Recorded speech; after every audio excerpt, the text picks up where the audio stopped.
Shalom, hari ini mari kita bersama-sama mengalami janji Tuhan di dalam kehidupan kita.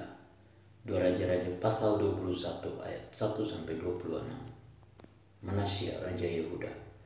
Manasya berumur 12 tahun pada waktu ia menjadi raja dan 55 tahun lamanya ia memerintah di Yerusalem. Nama ibunya ialah Hefzibah.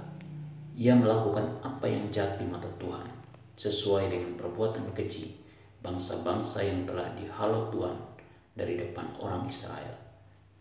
Ia mendirikan kembali bukit-bukit pengorbanan yang telah dimusnahkan oleh Hizkia ayahnya. Ia membangun mezbah-mezbah untuk Baal, membuat patung Asyera seperti yang dilakukan Ahab, Raja Israel, dan sujud menyembah kepada segenap tentara langit dan beribadah kepadanya. Ia mendirikan mezbah-mezbah di rumah Tuhan. Walaupun sehubungan dengan rumah itu, Tuhan telah berfirman, di Yerusalem aku akan menaruh namaku. Dan ia mendirikan juga mezbah-mezbah bagi segenap tentara langit di kedua belah pelataran rumah Tuhan. Bahkan ia mempersembahkan anaknya sebagai korban dalam api, melakukan ramal dan telaah, dan menghubungi para pemanggil arwah dan para pemanggil roh peramal. Ia melakukan banyak yang jahat di mata Tuhan, sehingga ia menimbulkan sakit hatinya. Ia menaruh juga patung Asyera yang telah dibuatnya dalam rumah. Walaupun sehubungan dengan rumah itu, Tuhan telah berfirman kepada Daud dan kepada Salomo, anaknya, dalam rumah ini dan di Yerusalem, yang telah kupilih dari antara segala suku Israel, aku akan menaruh namaku untuk selama-lamanya.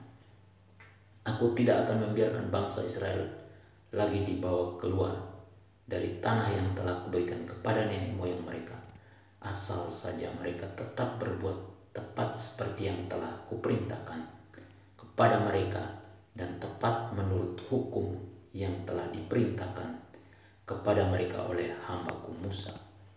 Tetapi mereka tidak mau mendengarkan, dan Manasya menyesatkan mereka, sehingga mereka melakukan yang jahat lebih daripada bangsa-bangsa yang telah dipunahkan Tuhan dari hadapan orang Israel. Kemudian berfirmanlah Tuhan dengan perantaran para hambanya, yakni para nabi. Oleh karena Manasya Raja Yehuda telah melakukan kekejian-kekejian ini, berbuat jahat lebih daripada segala yang telah dilakukan oleh orang Amori yang mendahului dia, dan dengan berhala-berhalanya ia telah mengakibatkan orang Yehuda berdosa pula. Sebab itu beginilah firman Tuhan Allah Israel, sesungguhnya aku akan mendatangkan malapetaka atas Yerusalem dan Yehuda, sehingga setiap orang yang mendengarnya akan bising kedua telinganya. Dan aku akan merentangkan atas Yerusalem tali pengukur, sama seperti atas Samaria, dan tali unting-unting sama seperti atas keluarga Ahab.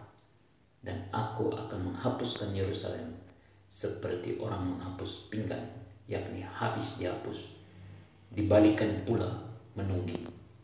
Aku akan membuangkan sisa milik pusakaku dan akan menyerahkan mereka ke dalam tangan musuh-musuh mereka, sehingga mereka menjadi jarahan dan menjadi rampasan bagi semua musuh mereka. Oleh karena mereka telah melakukan apa yang jahat di mataku, dan dengan demikian mereka menimbulkan sakit hatiku, mulai dari hari nenek moyang mereka keluar dari Mesir sampai hari ini. Lagi pula Manasya mencurahkan darah orang yang tidak bersalah sedemikian banyak, hingga dipenuhinya Yerusalem dari ujung ke ujung, belum termasuk dosa-dosanya yang mengakibatkan orang Yehuda berdosa pula dengan berbuat apa yang jahat di mata Tuhan. Selebihnya dari riwayat Manasya, segala yang dilakukannya dan dosa-dosa yang diperbuatnya, bukankah semuanya itu tertulis dalam kitab sejarah Raja-Raja Yehuda? Kemudian Manasya mendapat perhentian bersama-sama dengan nenek moyangnya, dan ia dikuburkan di taman istananya, di taman Uza. Maka Amon anaknya menjadi raja menggantikan dia.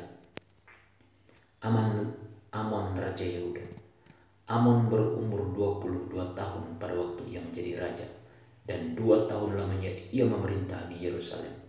Nama ibunya ialah Mesulemet binti Harus dari Yotba. Ia melakukan apa yang jahat di mata Tuhan seperti yang telah dilakukan Manasye ayahnya. Ia hidup sama seperti ayahnya dahulu sambil beribadah kepada berhala-berhala yang disembah oleh ayahnya dan sujud menyembah kepada mereka. Ia meninggalkan Tuhan Allah nenek moyangnya dan tidak hidup menurut kehendak Tuhan. Dan pegawai-pegawai Amon mengadakan persepakatan melawan dia dan membunuh raja di istananya. Tetapi rakyat negeri itu membunuh semua orang yang mengadakan persepakatan melawan Raja Amon. Dan rakyat negeri itu mengangkat Yosia anaknya menjadi raja menggantikan dia. Selebihnya dari riwayat Amon, apa yang dilakukannya, bukankah semuanya itu tertulis dalam kitab sejarah raja-raja Yehuda? Kemudian ia dikuburkan dalam kuburnya di Taman Uza. Maka Yosia anaknya menjadi raja menggantikan dia. Perintah Tuhan, jangan kita menyesatkan orang lain untuk melakukan hal-hal yang jahat, tetapi kita harus hidup menurut kehendak Tuhan. Teguran Tuhan untuk kita, yaitu Tuhan akan meninggalkan kita jika kita tidak bertobat. Janji dari Tuhan bahwa Tuhan tidak akan membiarkan kita, umatnya, binasa oleh perbuatan iblis. Amin. Tuhan Yesus memberkati.